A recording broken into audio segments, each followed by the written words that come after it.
got that fight, yeah. Our future look nice, yeah. Our future look bright, yeah. Our future look bright, yeah.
We just started kind of as a side thing to our other full-time jobs.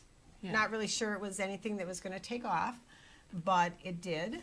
And then it just kind of grew organically. We started doing small deliveries to Milwaukee a little at a time, and pretty much then we're starting to load up the little vehicle we had more and more and more, and then kind of hit a point where we had to make a decision.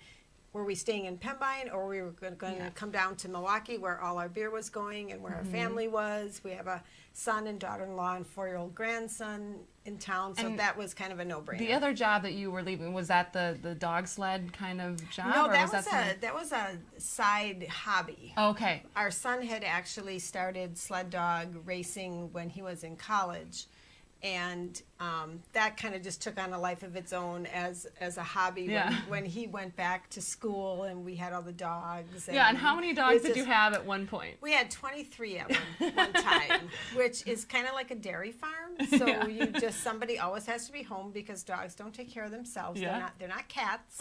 So it was kind of weird over the years because Tim would come down on deliveries and I never came down because I wasn't very good at doing the deliveries. Sure. And people only knew me via email. So sometimes people would think I didn't actually exist because they never saw me. They only saw Tim. So saw I was an just email like, that said Tony, but never like, saw "Who you is in that?" person. So it actually wasn't until just last year when we moved down in August that I actually got to meet people that I've been emailing for 6 years. Yeah. So, And so that's kind of why is that why Black Husky is called what it is? Because you had such Black Husky is named, the general theme is all the Huskies that were the sled, that made up the sled dog kennel and part of our family. The Black Husky is Howler, who was just a weird dude. He was just totally not Husky-like. Anybody that knows a husky or has a husky, they're terribly behaved dogs. They don't listen well. They do what they want. They're runners. They're diggers, and they're just high maintenance. Howler was just really laid back, cool. He was more like a lab in personality, in that he would follow you around, and so he did probably have a more special spot just because he was more tied to Tim, actually. Sure. So yeah, because I know in the brewery you said there was that picture of him sitting out there in front of like where you guys were living, and that was unique for a dog to just sit there and lay there, a husky at least. And so we had the brewery, and then on the same property was our house. So Tim's commute every morning to the brewery was just from the house up the driveway to the brewery, and Howler would just trot along with him and lay outside there while he was at the brewery all day. And that's very unusual for a husky to do that. Yeah, so then I think I remember you telling me that each of your beers are named after at least one of your dogs that you've had at some point. So every one of them has, and there's a couple bottles that have 2 or 3 dogs on, but every bottle, every beer is named after one of the dogs, and in our head, at least, it makes a lot of sense. So, like, Tim will say, "Oh, I'm making this beer," and we'll be like, "Oh, that's got to be Rosie, or that's got to be Lothar." Or it for us, it makes perfect sense. A beer matches a dog's personality. what they look like, whatever. It maybe is not clear to others, but it's very clear to us. And now the brewery is in Riverwest, so you guys should definitely check it out. It has a beautiful little garden spot out front. But yeah, how did you find that building in Riverwest? What made you choose Riverwest? Oh, it was pretty agonizing because we started looking, we knew we wanted to move to Milwaukee, and initially we started looking at lease spaces, and we just had some very specific criteria. Up at home in Pembine, we lived in the middle of the woods, so lots of trees. So you would come down here and you'd start looking at places, and everything was concrete. It was just, even the little grassy patch between the street and the sidewalk was concreted over, and it just didn't feel right. And we didn't want to be out in the suburbs in a strip mall or someplace like that. We really wanted a neighborhood. So Tim would come down on delivery days, and he would drive around and look at buildings, and then he'd come back and we'd discuss them. And we were home in Pembine, and the realtor was like, there's this one building in Riverwest. It's going to need a lot of work.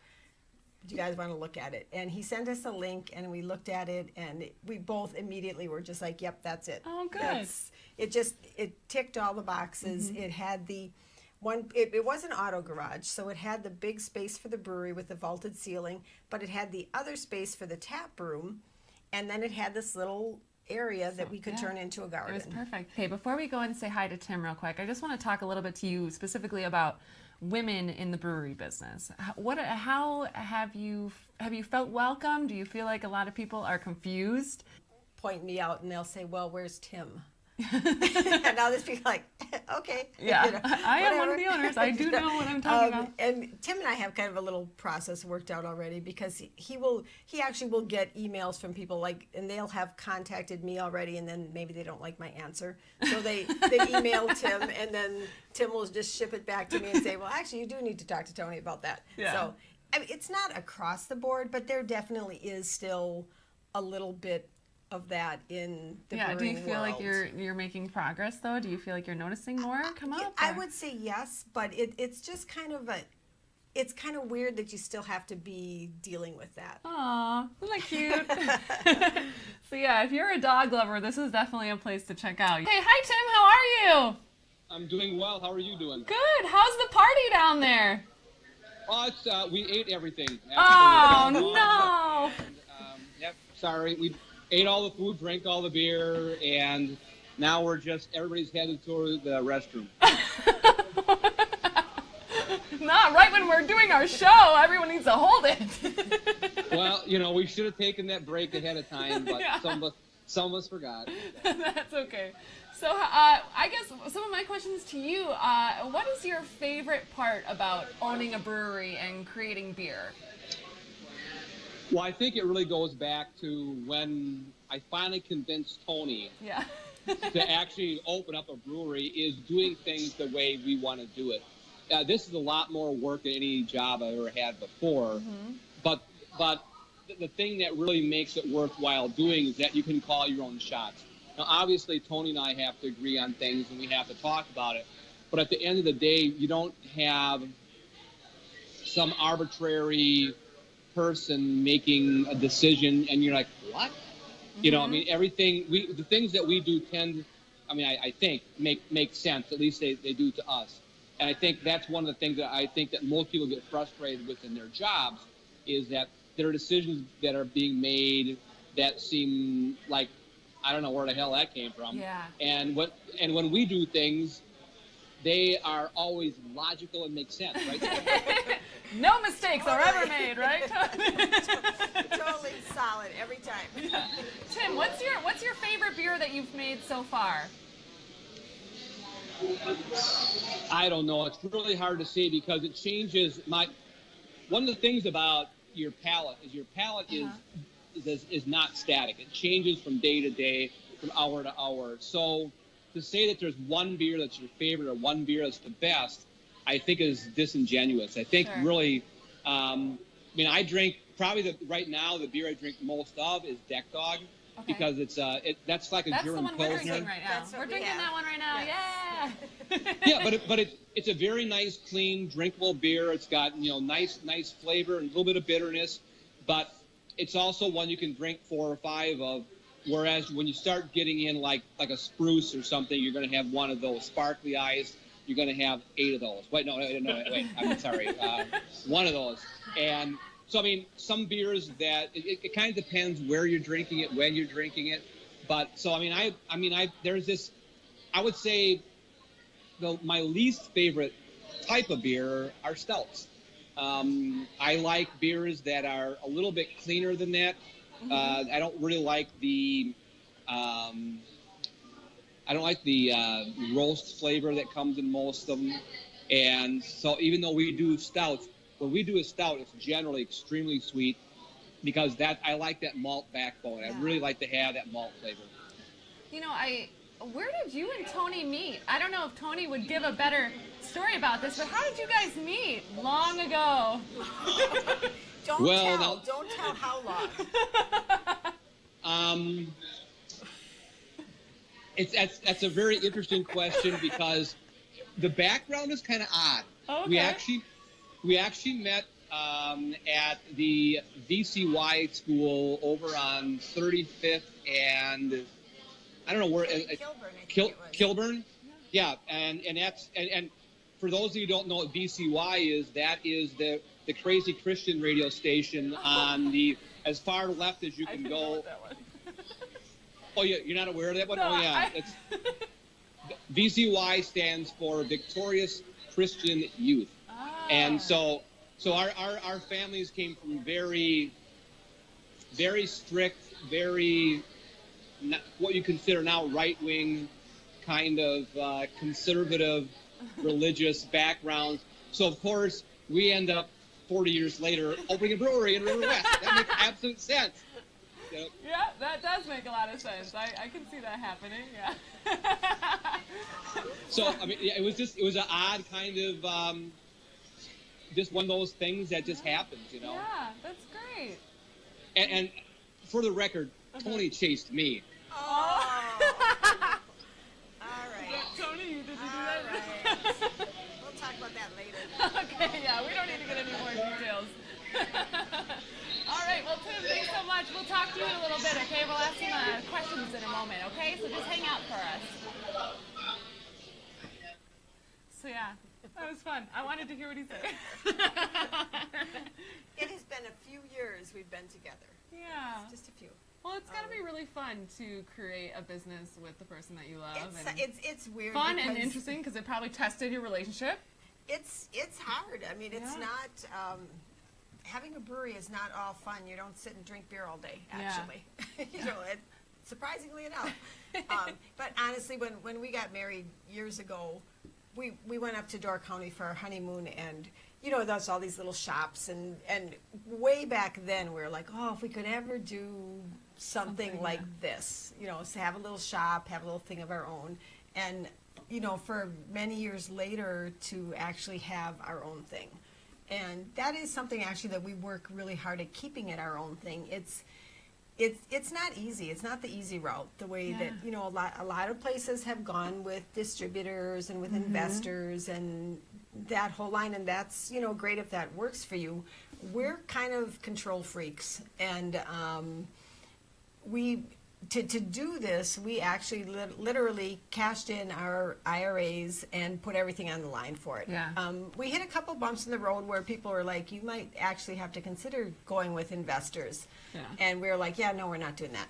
Yeah. We'll either figure it out on our own or we won't do it.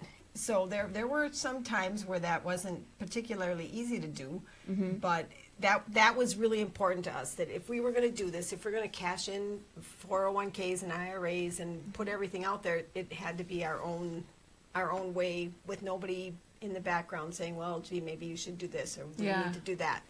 And we still self-distribute, which a lot of people thought when we moved to Milwaukee that we would be signing with a distributor. Sure. That's still a kind of a thing that just doesn't work for us. We like that one-on-one contact with our customers. Yeah. We just like to be involved at that level. Gotcha. So. Yeah. Well, it shows you guys have a lot of passion for what you do, and like you said, and like Tim was saying, like you guys really make these decisions and you feel good about that. Yes, yeah. Which is We really have to. I mean, important. sometimes we have to. You know, we both have very distinct roles. He does all the brewing. He does all that side of it. I do, you know, the other stuff. And so we have very distinct roles. We talk about things, but and there are times where you're like, okay, we're not really on the same page with this, so you step aside, and you work on something else for a little bit. And you do have to come to those points where you're seeing in the same direction. And it's hard with two people. I can't imagine if you've got 15 investors. Telling you, putting things in your ears. Yeah. Oh, yeah, so we were talking about Oktoberfest. Yeah. Oh, yeah. And it went well. You said it was very hot. But it was like 1,000,000 degrees out. I think it was the hottest day of the summer. And so the first couple hours were a little rough when we were setting up.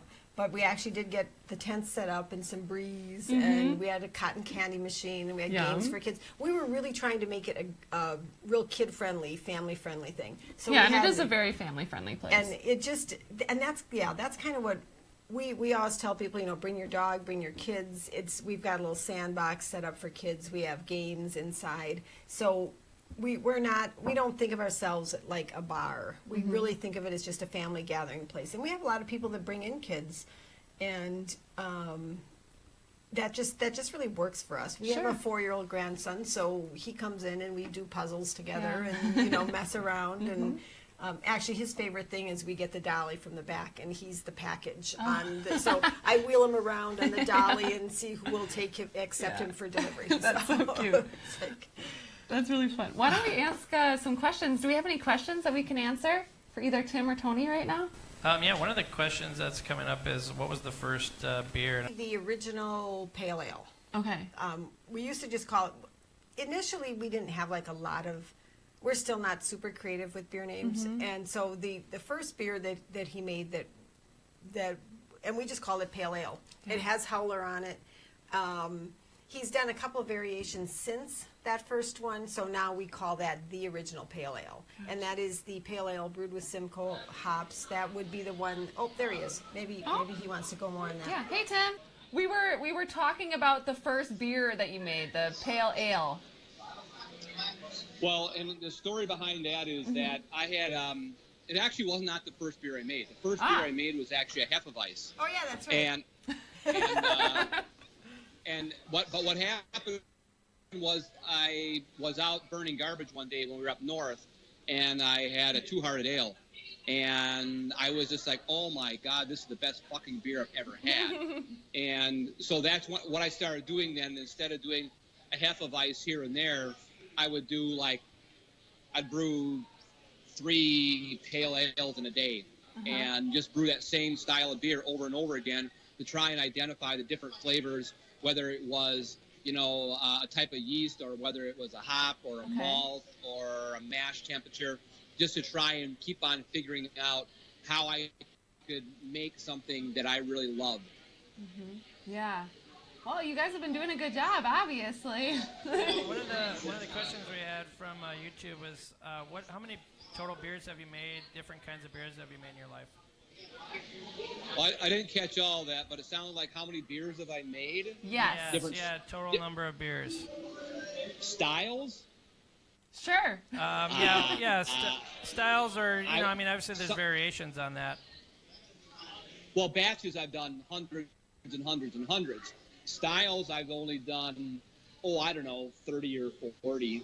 One of the beers I made when I was homebrewing, in homebrewing you kind of have a season.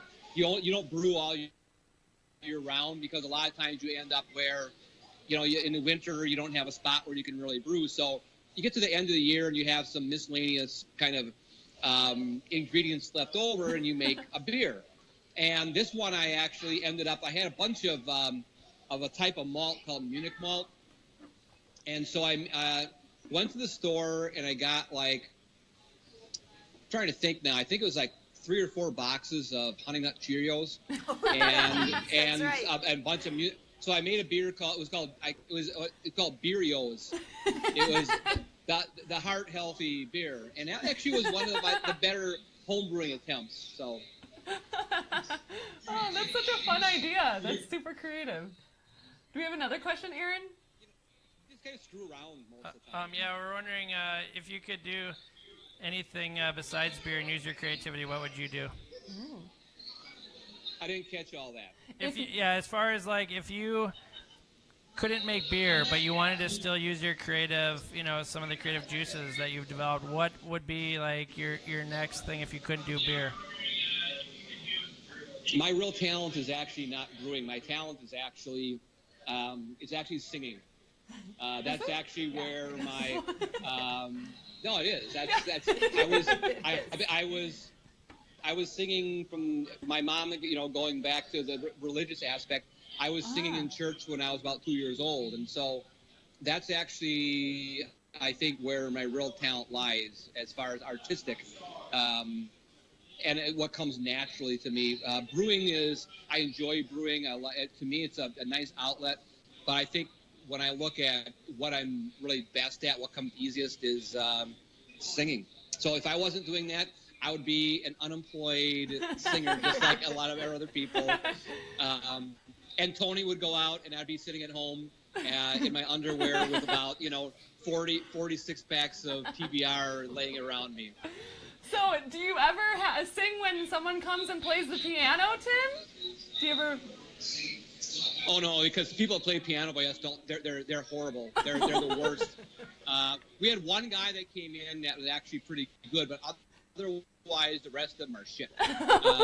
And so it's just mind-boggling how people are like. And we kind of have a rule is that if you come in, it used to be people they could play the piano if they ask permission. Now we say you can do one song. I don't think we've had anybody ask to play piano now. It's got to be months since we've had anybody ask to play piano because we're such dicks to them. Yeah, it sounds like it. Another question here from Twitter. Since you're being kind of critical here, what's the worst beer that you've ever made yourself? Try that again. What's the worst beer that you've ever made? The worst beer that I ever made.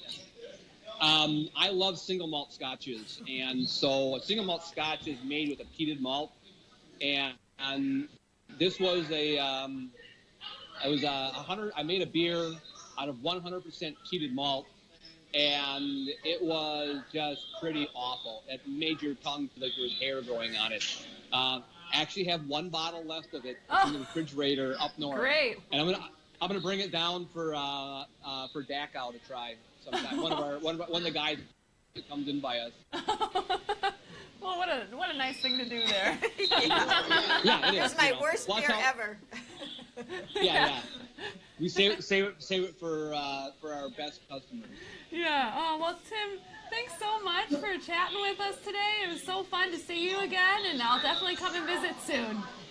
Cool. Can I go pee now? Yes, you can. You can go. Thanks, Tim. He actually did sing at our wedding. Did he? Yeah, he sang Dan Fogelberg's "Longer." Oh. And he used to sing at weddings with my sister Jody. So, Oh, okay. So yeah, he actually does have a really nice voice. And when we do tours on Saturdays, he actually sometimes will sing. Oh, that's a great, actually. So you do tours. So if anyone's interested in coming and seeing the brewery and seeing how it all works, We do tours on Saturday, just at 1 and 2. We're not really that awesome for tours. Well, and now people know, though, to request Tim to sing as well. Yes, they can. Our tour is not that awesome. It's a little lame, but I don't know. It's what we do. And if you're nice, he might sing, or if you're not nice, he might sing. just depends. Hey, now that Tim is gone, what would you say is the worst song Tim's ever sang? I can't say that he really has. His voice is like an angel, He huh? really has a lovely voice. What about your favorite song he's ever sang, or is that too private? Probably maybe? the wedding So song. that would Let's be Get It longer. On by Marvin Gaye, maybe. that would be Dan Fogelberg's "Longer." The song at the But wedding. he just does, and it surprises people because he can be a bit abrasive sometimes. Can he? And then he'll just break out in a song, and people will be like, "Oh my God!" Oh, And we had a tour a few Saturdays back, and there was a couple that were there, and Tim started singing, and it was funny because Katie, who works with us, turned to me and she goes, "Oh, that couple just fell in love all over again. Because it just, he does have a beautiful voice, and some of the songs he sings are not what you would expect to come from him. Yeah. Oh, that's because he sweet. kind of likes Sound of Music. Okay. So- Okay. Kind of likes it, maybe, sort of. Okay. Well, good. We're getting a request for you to do some singing. I don't know if you're down. No. Brittany, although we hear rumors that Brittany is now in musical improv over there with the Mojo Dojo guys. I don't know if she wants to sing something. No, not right now. Not right now. I got to warm up a little bit. Yeah, Tony and I will sing after. Later. I sing Adele really awesome when I'm home in Pembine and we're sitting on the couch, and I can do all Adele's of those. a good one. Mm-hmm. Okay, so real quick, I just remembered I wanted to point this out. So that super large statue of the dog. Yes. I forgot. What is it, Howler? That's Howler. Okay. Yeah. That's made out of wood. It is. It is a chainsaw carving done by Cheryl Campbell in it's Rhinelander, huge. and it is huge. And she made it out of one big piece of wood, and it's a cool story because when we had a super tight budget with moving to Milwaukee, and we had really wanted to have a chainsaw carving of Howler, and we really kind of squirreled money away for months with just like odd things. Like we would take a bunch of junk up to the metal recycling and we'd save that. Sure. Or all just like little odds and ends of cash that we had, and we just squirreled it away in an envelope. And when we got close to looking or to moving down, we had found this lady in Rhinelander that does chainsaw carvings. So we had emailed her and talked to her several times, and I sent her a million pictures of Howler, and we explained what we wanted, and she said, okay, well, let me work on it a little bit, and then we never heard from her. And it was months and months, and and Tim was like, well, are you going to follow up with her? So I followed up with her once, and then a second time, and then he's like, are you going to follow up with her? And I was like, no, it's a creative thing. Maybe she doesn't have it. Maybe it's not, you can't just pull that out of thin air. Yeah. So we kind of had just written it off as it wasn't going to happen. And then one day we were driving to Milwaukee to work on some stuff, and I got a text from her with some pictures, and she was like, it's done. And it was perfect. It's so cool. It couldn't, and for us, knowing Howler, because Howler lived to 1 month shy of 16. Yeah. And so obviously we spent lots of time with him. And when she sent the pictures, we were like, that's Howler. Yeah. She just nailed it. And so that's a pretty big thing in the tap room. Yeah.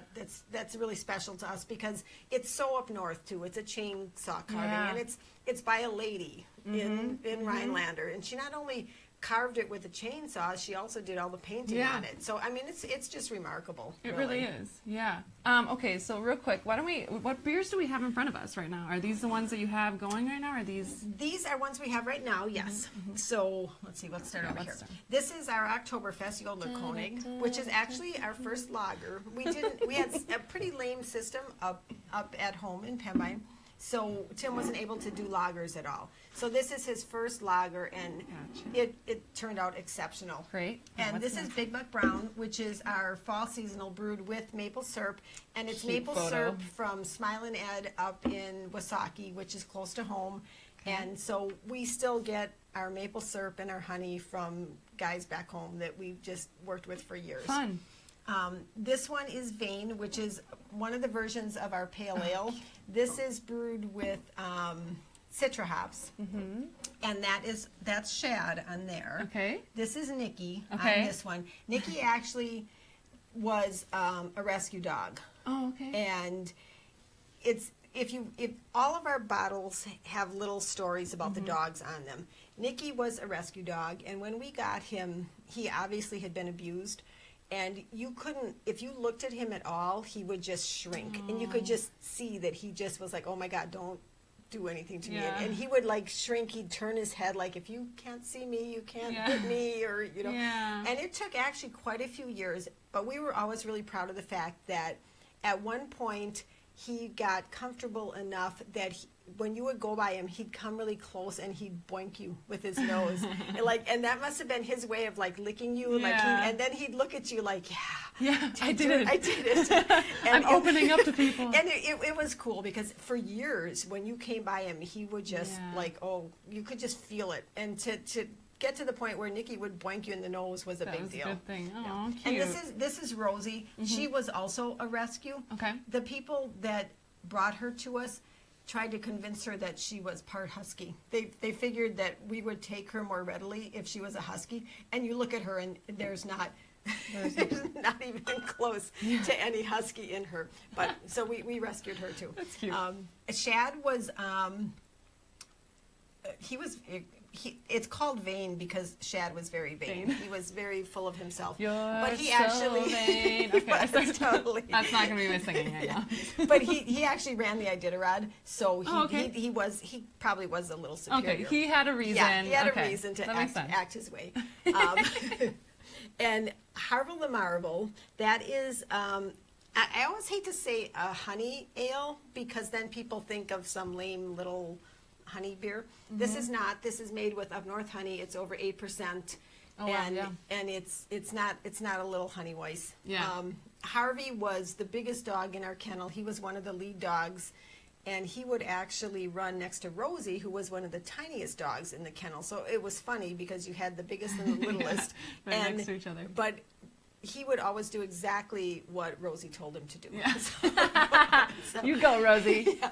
But he just was such a sweet, gentle dog. And so he fit perfectly to be Harville the Marvel. That Good. just, and now, I'm not supposed to have favorites, so I don't have a favorite. No. I don't have a favorite. You don't have a favorite. Not- okay. this is not it's my definitely favorite. not this one. But yeah, no, it's not that one. Oh, So, but that is our spruce. spruce double IPA, and Lothar is the beer on that because he was didn't have the best personality, but he was my shadow. He was just attached to me, and spruce is the double IPA brewed with spruce. It's not a flavoring. Sometimes people think we do an extract or not. It's spruce from the tree, and we actually have an imperial version of this called Sparkly Eyes that's coming out. Actually, it's being released on 10/18, and so that is probably our signature beer.